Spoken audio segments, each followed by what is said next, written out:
بسم اللہ الرحمن الرحیم نحمده ونصلی ونسلم علی رسولہ الکریم اما بعد فاعوذ باللہ من الشیطان الرجیم بسم اللہ الرحمن الرحیم یا بنی آدم قد انزلنا علیکم لباسا یواری سوآتکم وریشا ولباس التقوی ذالک خیر ذالک من آیات اللہ لعلہم یذکرون۔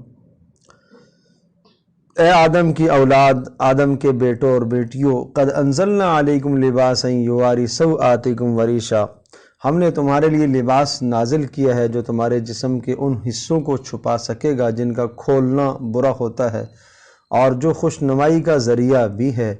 ولباس التقوی ذالک خیر، اور تقوی کا لباس جو ہے وہ سب سے بہترین لباس ہے اور سب اللہ کی نشانیوں کا حصہ ہے جن کا مقصد یہ ہے کہ یہ لوگ سبق حاصل کریں۔ ذالک خیر ذالک من آیات اللہ لعلہم یذکرون، یہ سب کچھ اللہ کی نشانیوں یا اللہ کے احکامات میں سے ہے تاکہ نصیحت حاصل کریں۔ اس آیت بینہ میں لباس کے دو بنیادی مقصد بتائے گئے ہیں۔ پہلا مقصد لباس کا ہے ستر چھپانا، تو معلوم ہوا کہ ایسا لباس جو مکمل ستر نہیں چھپاتا یا ایسا لباس جو تنگ ہو اور جس سے جسم کے خد و خال واضح ہو رہے ہوں، تو ایسا لباس پہننا شرعاً جائز نہیں ہے، نہ عقلاً جائز ہے نہ فطرتاً جائز ہے۔ اور دوسرا مقصد یہ سمجھایا کہ لباس کا مقصد زینت ہے، زیب و زینت منع نہیں ہے، لیکن اس میں اس بات کا خیال رہے کہ مرد ایسا لباس نہ پہنے جو عورتوں کے لباس کے مشابہ ہوں، اور عورتیں بھی ایسا لباس نہ پہنیں جو مردوں کے لباس کے مشابہ ہوں، اور دونوں کے لباس ایسے بھی نہ ہوں جو غیر مسلم اقوام کے مشابہ ہوں، یعنی یہ لباس پہننا جائز نہیں ہے جو غیر قوموں کا شعار ہے۔ تو لباس کے معاملے میں اسلام نے جو اصول بتا دیے، ضابطے بتا دیے، ان اصولوں اور ضابطوں کے بعد ہر علاقے اور ہر موسم کے اعتبار سے اس میں آزادی دی گئی ہے۔ مرد کو یہ سمجھایا گیا کہ اوپر سے جانے والا لباس ٹخنوں پر نہیں ہونا چاہیے، ٹخنے اس سے نہیں چھپنے چاہیے، مرد کو عورتوں کی شباہت نہیں اختیار کرنی چاہیے، غیروں کی یعنی غیر مسلم اقوام کی شباہت نہیں اختیار کرنی چاہیے، اور تنگ لباس بھی نہ ہو، ستر ڈھکا ہوا ہو۔ تو ان تمام رعایتوں کے بعد کسی بھی قسم کا کوئی لباس اختیار کر لیتا ہے تو وہ منع نہیں ہے۔ اسی طرح سے عورت کو بھی یہی احکام ہے کہ اس کا لباس بھی ایسا ہو کہ وہ پورا جسم چھپانے والا ہو اور مردوں کے مشابہ بھی نہ ہو اور غیر قوموں کے مشابہ بھی نہ ہو۔ رسول پاک صلی اللہ علیہ وسلم کی مبارک احادیث میں سے البادی بالسلام بریء من الکبر، سلام میں پہل کرنے والا تکبر سے بری ہو جاتا ہے۔ جس آدمی کے دل میں تکبر ہوتا ہے وہ جنت میں نہیں داخل ہو سکتا۔ اور تکبر کہتے ہیں لوگوں کو حقیر سمجھنا اور حق کو چھپانا۔ کسی نے حق کی نصیحت کی ہے، آدمی کو نصیحت بری لگے یہ تکبر کی نشانی ہے۔ دوسروں کو حقیر سمجھے یہ تکبر کی نشانی ہے۔ چھوٹا ہو بڑا ہو، تکبر وہ بدترین برائی اور بیماری ہے کہ جو بچپن سے ہی شروع ہو جاتی ہے، بڑے ہونے تک، مرتے دم تک یہ برائی انسان اگر اس کی اصلاح نہ کرے تو یہ ہر وقت انسان کے ساتھ رہتی ہے، اور اس کی وجہ سے انسان بہت سارے گناہوں کا ارتکاب کر بیٹھتا ہے۔ غیبت کرنا، دوسروں کو حقیر سمجھنا، حسد کرنا، بغض رکھنا، غصہ کرنا، یہ کیا ہے؟ یہ سب کے سب تکبر کی بنیاد ان تمام گناہوں کی کیا ہے؟ وہ تکبر ہے۔ اور شیطان نے ہی سب سے اول تکبر کیا تھا، اور اس نے تکبر کر کے آدم علیہ السلام کے سامنے سجدہ نہیں کیا، اللہ کے حکم کا انکار کیا۔ تو اس لیے فرمایا جس شخص کے دل میں رائی کے دانے کے جتنا بھی تکبر ہوگا وہ جنت میں نہیں جا سکے گا۔ تو تکبر کا معنی بھی ذہن میں آ جانا چاہیے کہ تکبر کا مطلب ہے حق کو چھپانا اور دوسروں کو حقیر سمجھنا۔ مسنون دعاؤں میں سے ایک دعا نیا چاند دیکھنے کی دعا، خوب اہتمام کے ساتھ جب چاند ہو جائے تو یہ دعا پڑھی جائے۔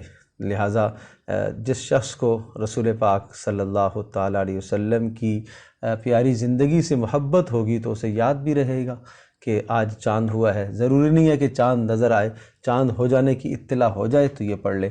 اللہم اللہ اکبر اللہم اہلہ علینا بالامن والایمان والسلامتی والاسلام والتوفیق لما تحب ربنا وترضى ربنا وربک اللہ، کہ اے اللہ تو اس چاند کو ہمارے سامنے امن اور ایمان اور سلامتی اور اسلام کے ساتھ طلوع فرما، اور ہمیں ایسے کام کرنے کی توفیق عطا فرما اس مہینے میں کہ جن کاموں سے تو راضی ہوتا ہو اور جو کام تیرے نزدیک محبوب ہوتے ہوں۔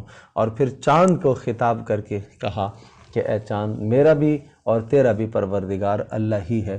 اس میں گویا کہ 3 باتیں کہی گئی ہیں۔ ایک تو یہ کہ آنے والا مہینہ اے اللہ ہمارے لیے مبارک فرما اور سلامتی والا فرما۔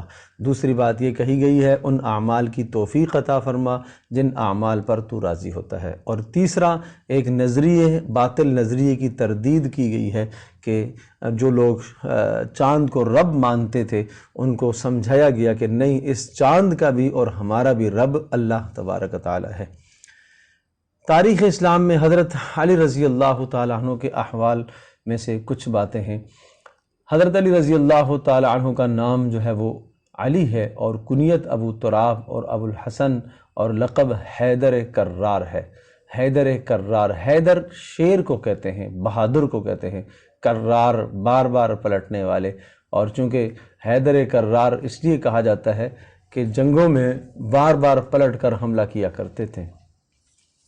آپ کے والد کا نام ابو طالب اور والدہ کا نام فاطمہ تھا۔ قبول اسلام 10 سال کی عمر میں اسلام قبول کیا۔ یہ ہمارے بچوں کے لیے بہت بڑا سبق ہے کہ 10 سال کی عمر میں حضرت علی رضی اللہ تعالیٰ عنہ کا بچپنا ہی ہے، اور بچوں میں سب سے پہلے اسلام لانے والے ہیں، اور رسول اکرم صلی اللہ علیہ وسلم کے ساتھ خاص الخاص آپ کا تعلق ہے۔ نبی علیہ الصلوۃ والسلام کی تربیت میں رہے، اور رسول پاک صلی اللہ علیہ وسلم کی صاحبزادی حضرت فاطمہ رضی اللہ تعالی عنہا آپ کے عقد نکاح میں آئیں۔